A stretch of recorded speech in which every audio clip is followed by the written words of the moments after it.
धीरज sir commerce classes में आपका एक बार फिर से हार्दिक स्वागत है। आज का हमारा टॉपिक होगा कैपिटल बजटिंग, फाइनेंशियल मैनेजमेंट और बिजनेस फाइनेंस।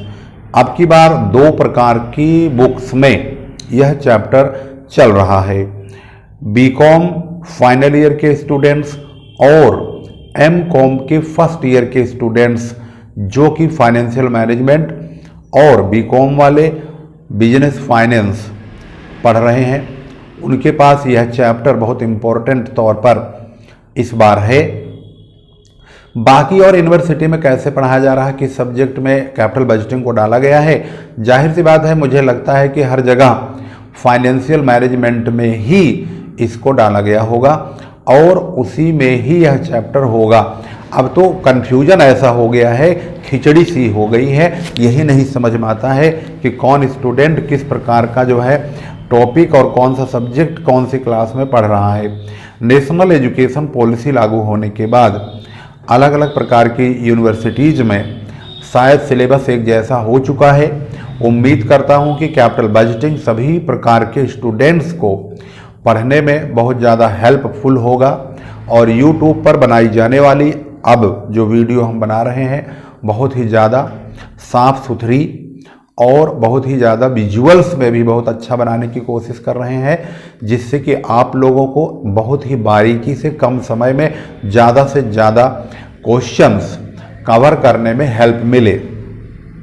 उम्मीद करता हूं कि क्वेश्चन नंबर 8 से आज की जो वीडियो स्टार्ट हो रही है, इसको समझने के लिए आप लोग पूरी तरह से सक्षम होंगे, समर्थ होंगे। वीडियो को अंत तक देखा कीजिए, कोई भी टॉपिक मिस ना करें और वीडियो को देखने के बाद लाइक और शेयर जरूर कीजिए और एक प्यारा सा कमेंट भी दीजिए, जिससे कि हमें पता लगता रहे कि इसको कितने लोग देख रहे हैं। वैसे तो बहुत कम ही लोग देख रहे हैं, क्योंकि ऐसा लगता है कि एजुकेशन में बच्चों का हिसाब किताब कम, रील्स देखने में कुछ ज़्यादा ही मज़ा आ रहा है। इंस्टाग्राम पे ज़्यादा और फेसबुक पे ज़्यादा बच्चे लगे रहते हैं, यूट्यूब की वीडियोज़ में बहुत कम इंटरेस्ट ले रहे हैं। खैर कोई बात नहीं, जहाँ भी देखिए अपने काम के हिसाब से अपना दिमाग लगाइए और फायदे वाली चीज़ों पर ही फोकस कीजिए। तो यहाँ पर देखेंगे तो क्वेश्चन नंबर जो 8 है कैपिटल बजटिंग का, इसका हम क्वेश्चन नंबर 7 तक की वीडियोज तो आप लोगों को दे ही चुके हैं। जब आप वीडियो देख रहे हो तो डिस्क्रिप्शन को चेक जरूर कीजिए। अगर वहाँ पर आप मान लीजिए पार्ट 3 देख रहे हैं और पार्ट 1 और 2 आपके पास नहीं है, तो आप डिस्क्रिप्शन में देखेंगे तो वहाँ पर 1 और 2 का लिंक दिया होता है, जिसको क्लिक करके आप आसानी से इसके पहले पार्ट को देख सकते हैं। क्वेश्चन नंबर 8 में लिखा है, एक प्रोजेक्ट है जिसको कि इनिशियल आउटले 2,80,000 का है और इसका स्क्रैप वैल्यू 40,000 रुपये का है। It's stream of income before depreciation and tax during first 6 year ₹60,000, 72,000, 84 और इस प्रकार से यहाँ पर 6 साल का प्रॉफिट दिया हुआ है, जो कि डेप्रिसिएशन से पहले का है। यानी इसमें डेप्रिसिएशन अभी कटा ही नहीं है और न ही टैक्स कटा है। जब डेप्रिसिएशन नहीं कटा है तो टैक्स भी नहीं कटेगा और इनको रिक्वायर्ड रेट ऑफ रिटर्न 10% की आवश्यकता है। और ये कहते हैं कि project has a life of 6 years and depreciated on straight line basis calculate. Straight line method से यहाँ पर डेप्रिसिएशन कटेगा और इन्होंने कहा कि पे बैक पीरियड और एवरेज रेट ऑफ रिटर्न निकालिए। अब सवाल तो आपने देख ही लिया है, अब सवाल का सॉल्यूशन देखते हैं। यहाँ पर आप देखेंगे क्वेश्चन को हमने कैसे सोल्व किया है और इसका एक एक पॉइंट आप क्लियर करेंगे। यहाँ पर हमने ईयर लिख दिया, 6 साल का हमारे पास इंफॉर्मेशन है। Earning before depreciation and tax हमने लिखा, ये जो बुक में दिया हुआ है। डेप्रिसिएशन जानने के लिए कॉस्ट में से स्क्रैप को घटाएंगे।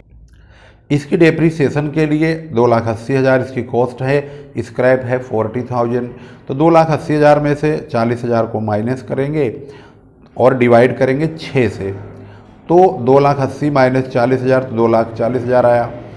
उसको हम 6 से डिवाइड करेंगे तो 40,000 आएगा, वो हमारा डेप्रिसिएशन होगा। इसका मतलब ये होता है कि जो डेप्रिसिएशन है उसको हमने यहाँ पर डाल दिया है। 1 2 3 4 5 6, तो 60,000 में से 40,000 माइनस करेंगे तो earning after depreciation before tax, अभी टैक्स नहीं लगा है लेकिन डेप्रिसिएशन हम इसमें से माइनस कर रहे हैं, यानी 60 में से 40 घटाएंगे तो 20, 72 में से 40 घटाएंगे 32, 84 में से 40 घटाएंगे तो 44 यानी 44। इस प्रकार से earning after depreciation before tax आएगा। अब इसका टैक्स काटेंगे 50%, तो यहाँ पर हमने टैक्स 50% लिया यानी इसका आधा हो जाएगा, ये टैक्स हो गया। इतना ही बच जाएगा प्रॉफिट, जो बच जाएगा यानी हमने 20,000 में से 10,000 निकाल दिया तो 10,000 बच जाएगा। उस 10,000 जो बचेगा वो इसी के बराबर होगा, क्योंकि आधा ये है तो आधा ही और बचेगा। तो ये जो आधा अमाउंट आया है इसको हम इसमें डेप्रिसिएशन ऐड कर देंगे, यानी बी को और डी को जोड़ लेंगे। तो बी और डी को जोड़ेंगे तो हमारे पास डेप्रिसिएशन जो होगा वो और जो कैश आफ्टर टैक्स आया है वो, तो दोनों हम जोड़ देंगे तो हमारा टोटल कैश फ्लो का पता चल जाएगा। क्योंकि डेप्रिसिएशन हमारे पास ही रहता है, ये पैसा हम किसी को देते नहीं हैं, तो ये पैसा हमारे पास इनकम के रूप में जमा रहेगा। सिर्फ टैक्स का प्रोग्राम करने के लिए ही डेप्रिसिएशन को माइनस किया जाता है। अब 40,000 और 10,000 जोड़ के 50,000, 40,000 और 16,000 जोड़ के 56,000, 40,000 और 22,000 जोड़ के 62,000। ये ध्यान रखना है कि ये जो रकम हम जोड़ रहे हैं इसलिए जोड़ रहे हैं कि इतना ही कैश बचेगा, हम उस रकम को जोड़ रहे हैं। यानी 20,000 में से 10,000 माइनस करेंगे टैक्स वाला हिस्सा तो 10,000 बचेगा, इसीलिए इसी के बराबर ही रकम जो बचेगी उसमें हम 40,000 जोड़ेंगे। तो इसलिए हमने यहाँ पर 50,000 लिखा है। आप ये मत सोचना कि जो टैक्स आया है उसी को जोड़ रहे हैं, नहीं, इसी टैक्स के बराबर कैश फ्लो बचेगा वो। अगर मान लो यहाँ पर 40% होता तो 40% होता तो 20,000 का 40% 8,000 यहाँ पर आता, फिर हमारे 12,000 बच जाते। उस 12,000 को और 40,000 को जोड़ के यहाँ पर हम 52,000 लिखते। ऐसे ही इसका भी जितना 40% टैक्स अगर आता तो उसको यहाँ लिखते और इसमें से 40% वाले को माइनस करके जो बचता उसमें 40,000 जोड़ के तब यहाँ पर हमारा कैश फ्लो आ जाता। ये कैश फ्लो हमारा आ चुका है। इससे हमने CCF बनाया यानी कुमुलेटिव कैश फ्लो बनाया। जैसे 50 है तो 50,000 ही रहेगा, अगले में 50,000 में ये 56,000 जुड़ जाएगा तो 1,06,000 होगा। अब 1,56,000 में 62,000 जुड़ जाएगा तो 1,68 होगा। 168 में 68 जुड़ जाएगा तो 236 होगा। 236 में 80 जोड़ेंगे तो वो 316 होगा। इसी प्रकार से 90 जोड़ेंगे तो 4,06,000 हो जाएगा। ये टोटल कैश फ्लो यहाँ पर CF के रूप में आ गया, CCF के। हमारा पे बैक पीरियड पूछा गया। पे बैक पीरियड का फार्मूला होता है E+B/C, ये फार्मूला है। आप देखेंगे तो अब देखेंगे कि भाई हमें जो प्रोजेक्ट की कॉस्ट है वो 2,80,000 है, तो 2,80,000 हमारा कहाँ पूरा हो रहा है। तो यहाँ देखेंगे चौथे साल में हम 2,36,000 तक पहुँच गए। 1 2 3 4 ये चौथा साल यानी 4 साल पूरा हो गया। तो हम यहाँ पर 4 लिख देंगे, एंडेड ईयर। इसके बाद हम 2,36,000 रुपये पूरा कर चुके हैं। बाकी जो रकम बच रही है 2,80,000 में से 2,36,000 माइनस करके 44,000, उसकी पूर्ति हम 5वें साल के इस 80,000 में से करेंगे। तो 2,80,000 माइनस 2,36,000 अपॉन 80,000, ये 80,000 यही अमाउंट है जिसमें से हमें पूरा करना है 2,80,000। अब इसको हम 44/80 करेंगे। 44/80 और काटेंगे, छोटा करेंगे तो 4 सही 11/20 आएगा, यानी इसको डिवाइड कर देंगे तो 4.55 ईयर्स आएगा। अगर इसको मंथ में कैलकुलेट करेंगे तो 4 ईयर्स तो कंप्लीट है ही है। इस 0.55 को 365 से मल्टीप्लाई कर देंगे तो 201 दिन आ जाएगा, तो ये दिन बन जाएगा। तो 4 साल 201 दिन हमारा पे बैक पीरियड होगा, जो कि यहाँ पर हमारा जवाब यहाँ पर लिखा हुआ है 4 years 201 days।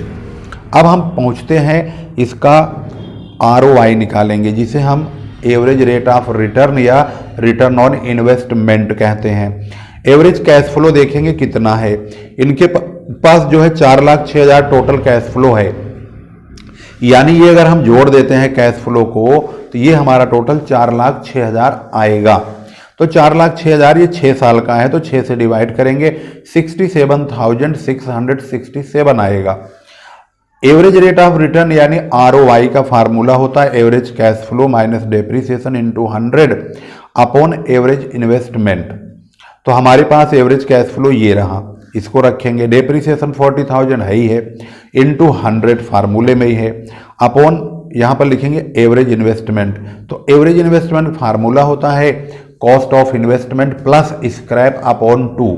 तो यहाँ पर कॉस्ट ऑफ इन्वेस्टमेंट 2,80,000 है, स्क्रैप 40,000 है, इन दोनों को जोड़ के 2 से डिवाइड करेंगे यानी 3,20,000 आएगा। तो उसका आधा होगा 1,60,000 यानी 160,000। अब इसमें से इसे माइनस करके इसे डिवाइड करेंगे 17.29% आ जाएगा। एवरेज इन्वेस्टमेंट हमने यहाँ पर बता दिया कैसे आया, इन्वेस्टमेंट प्लस स्क्रैप अपॉन 2 करके यानी 2,80,000, 40,000 जोड़ेंगे, 2 से डिवाइड करेंगे तो 1,60,000 एवरेज इन्वेस्टमेंट आएगा, जिसका इस्तेमाल यहाँ पर किया गया है। 17.29 यहाँ पर हमारा आंसर आ चुका है।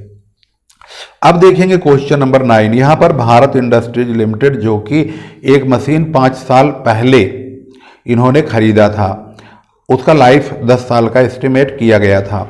अब प्रपोजल है इनका कि अब हम उसको रिप्लेस करना चाहते हैं, यानी कि उस मशीन का अनुमान लगाया था 10 साल चलेगी, लेकिन 5 साल चला करके अब प्लान बना रहे हैं कि उसको हटाओ, उसके बदले नई मशीन लाओ।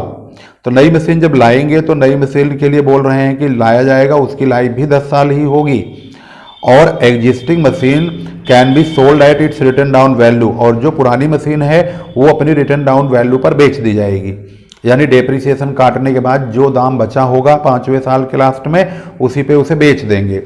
On the basis of information, ये कहते हैं जो इंफॉर्मेशन दिया हुआ है, you are required to submit your recommendation to the company. Company को आप अपनी सिफारिश भेजिए कि आप किस पक्ष में हैं, क्या ये पैसा आपको लगाना चाहिए नई मशीन में या नहीं।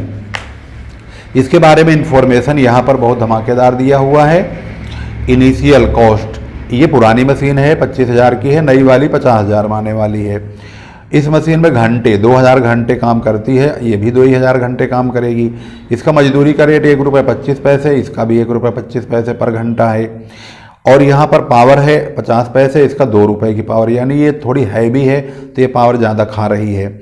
इनडायरेक्ट मटेरियल 3,000 का है, इसका 5,000 का है। मटेरियल के मामले में भी ये ज़्यादा ही जो है भर रहा है मटेरियल। अदर एक्सपेंसेस 12,000 है और इसका 15,000 है। और cost of material per unit ₹1 का, इसका भी ₹1। मटेरियल तो खैर मामले में सही चल रहा है, खैर ये तो बाजार से कनेक्टेड है इसलिए रेट यही रहेगा। यूनिट प्रोड्यूस, ये 12 यूनिट और ये 18 यूनिट, यानी कि प्रोडक्शन के मामले में जो नई मशीन है उसका यूनिट, भाई कॉस्ट ज़्यादा है तो माल भी ज़्यादा ही बनाएंगे। सेलिंग प्राइस इसका ₹2, इसका ₹2। बाजार में जो माल बिकेगा इसी सेम रेट में बिकेगा। Fresh fund required for the purchase of new machine will be available at 10% interest. ये कह रहे हैं कि नई मशीन खरीदने के लिए जो पैसा आप बाहर से लोगे 10% लेना होगा, 10% का ब्याज पे लेना होगा। तो इसका मतलब आपकी कमाई जो होगी वो लगभग 10% से ज़्यादा होनी चाहिए। अगर 10% से कम कमाई होगी तो आपका प्रोजेक्ट रिजेक्ट होगा, यानी नई मशीन हम 50,000 वाली नहीं खरीदेंगे। तो अब देखते हैं इसकी कहानी में क्या झोल है और इसकी कैसे खुलती पोल है, तभी पता चलेगा। सबसे पहले आपको ये देखना है कि इस मशीन से कितने रुपए का माल बनता है। 2,000 यूनिट है, 12 यूनिट बनता है 1 घंटे में, तो 2,000 की 12 से मल्टीप्लाई करेंगे, 12 दूनी 24,000 यूनिट माल बनेगा। ₹2 के रेट से बिकेगा भी, तो 24 दूनी 48,000 रुपये की सेल होगी। उसी जगह पर इस मशीन का भी 2,000 घंटे काम चलेगा, 2,000 × 18 तो ये 36,000 यूनिट माल बनाएगा। इसका ₹2 के रेट से बिकेगा, 36 दूनी 72,000 रुपये की सेल होगी। तो हमने सबसे पहले क्या लिखा, हमने सबसे पहले 48,000 और 72,000 इनका सेल लिखा। मशीन देखेंगे तो एग्जिस्टिंग मशीन और ये न्यू मशीन 48,000 और 72,000, ये हमने इनका क्या लिखा है, सेल। तो ये सेल हो गया। सेल के बाद अब नंबर लगाते हैं इसके खर्चों का। सबसे पहले आपको खर्चा देखना है, तो सबसे पहले यहाँ वेजेज है, ₹1.25, ₹1.25। इसकी भी मल्टीप्लाई 2,000 में करेंगे, इसकी भी 2,000 में करेंगे, ये ₹2,500 आएगा, ये भी ₹2,500 आएगा, यानी मजदूरी हम 2,500 दोनों में रखेंगे बराबर। अब बात करेंगे इसके पावर के बारे में। तो पावर यहाँ पर है प्रति घंटे का 50 पैसा, तो 2000 का 50 पैसे से मल्टीप्लाई 1 रुपया आए 1000 आएगा, जबकि 2000 का 2 से मल्टीप्लाई 4000 रुपया आएगा। तो हमने इसकी पावर 1000 लिखा और इसका 4000 लिख दिया। अब बात करेंगे इनडायरेक्ट मटेरियल की, अगला नंबर है ये तो 3000 रुपया 5000 रुपया। एक्सपेंसेज ये भी 12000 रुपया 15000, तो ये दोनों तो रुपए में पहले दिए हुए हैं, 3000 5000 12000 15000, तो हम इसमें कोई परिवर्तन नहीं करेंगे, जैसे दिया है ऐसे ही ले लेंगे। अब बात करेंगे मटेरियल का। मटेरियल 1 रुपये पर यूनिट है, तो हमने यहाँ पर 2000 इंटू 12 दूनी 24000 यूनिट था। 1 रुपये के रेट से हम 24000 को यानी 24000 को 1 से यानी 1 से मल्टीप्लाई करेंगे तो 24000 मटेरियल आएगा, यानी 24000 रुपीज़। और इसका 18 दूनी 36000 यूनिट था, तो 36000 एक यूनिट का 1 रुपया बैठ रहा है, तो 36000 यानी 36000 रुपीज़ होगा। तो इसका 24000 मटेरियल का और इसका 36000 मटेरियल का बनता है। मटेरियल तो हम सेम रेट मतलब सेम अमाउंट में सेम रेट से लेंगे, लेकिन अमाउंट इनका दोनों का यूनिट के हिसाब से अलग आएगा। इसके बाद लेंगे डेप्रीसिएशन। डेप्रीसिएशन के हिसाब से अगर आप देखोगे तो ये जो प्रोजेक्ट है पुराना वाला 25000 का है और ये 10 साल चलेगा, 10 से डिवाइड करेंगे तो 2500 आएगा। ये 50000 का है, इसको 10 से डिवाइड करेंगे तो 5000 आएगा। तो इनका डेप्रीसिएशन जो होगा 2500 और इसका 5000 होगा।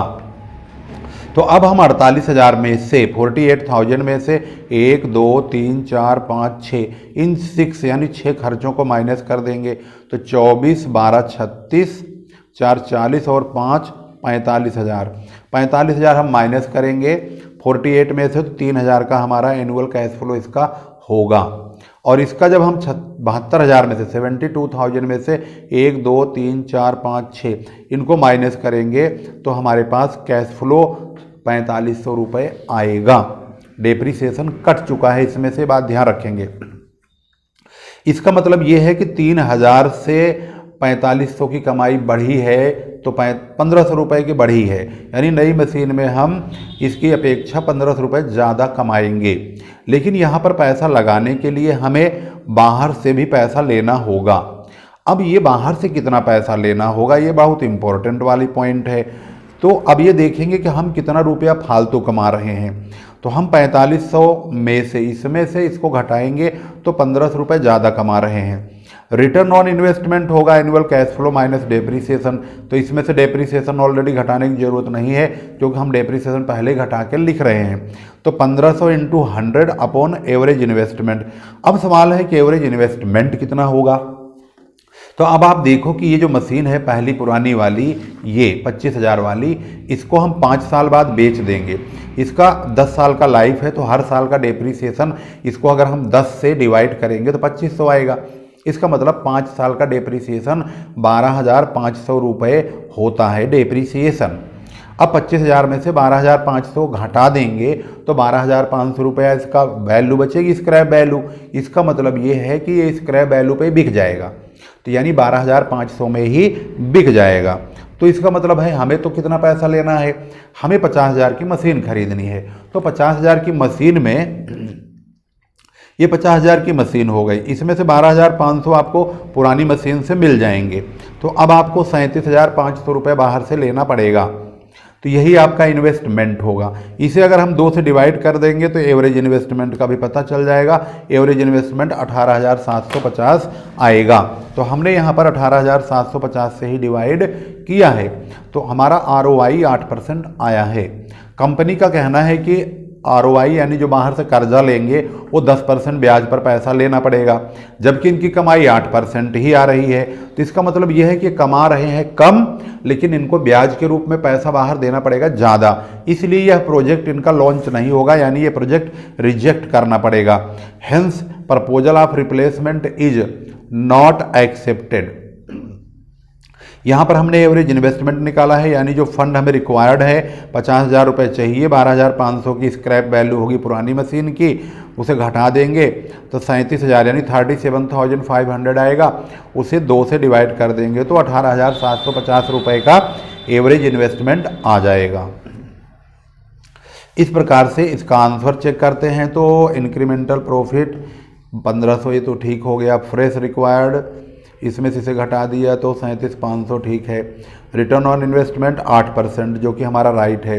इसका मतलब है कॉस्ट ऑफ फंड बाहर से लेना है 10%, यानी रिप्लेसमेंट इज नॉट एडवाइजेबल, यानी रिप्लेसमेंट को करने की सलाह नहीं दी जा रही है, यानी यह प्रोजेक्ट पूरी तरह से रिजेक्ट होना ही होना है। अब ये वीडियो 10 मिनट से ज़्यादा हो चुकी है, तो अब हम कोशिश करेंगे कि 8 और 9 इन दोनों को हमने इस वीडियो में कवर किया है। अब जो क्वेश्चन नंबर 10 है और 11 इन दोनों की नेक्स्ट पार्ट में हम कवर करेंगे। वीडियो अंत तक देखा कीजिए, अपनी कमेंट में अपनी क्वेरीज ज़रूर पूछिए और अपने जो भी रिक्वायरमेंट है उसको भी ज़रूर पूछते रहिए।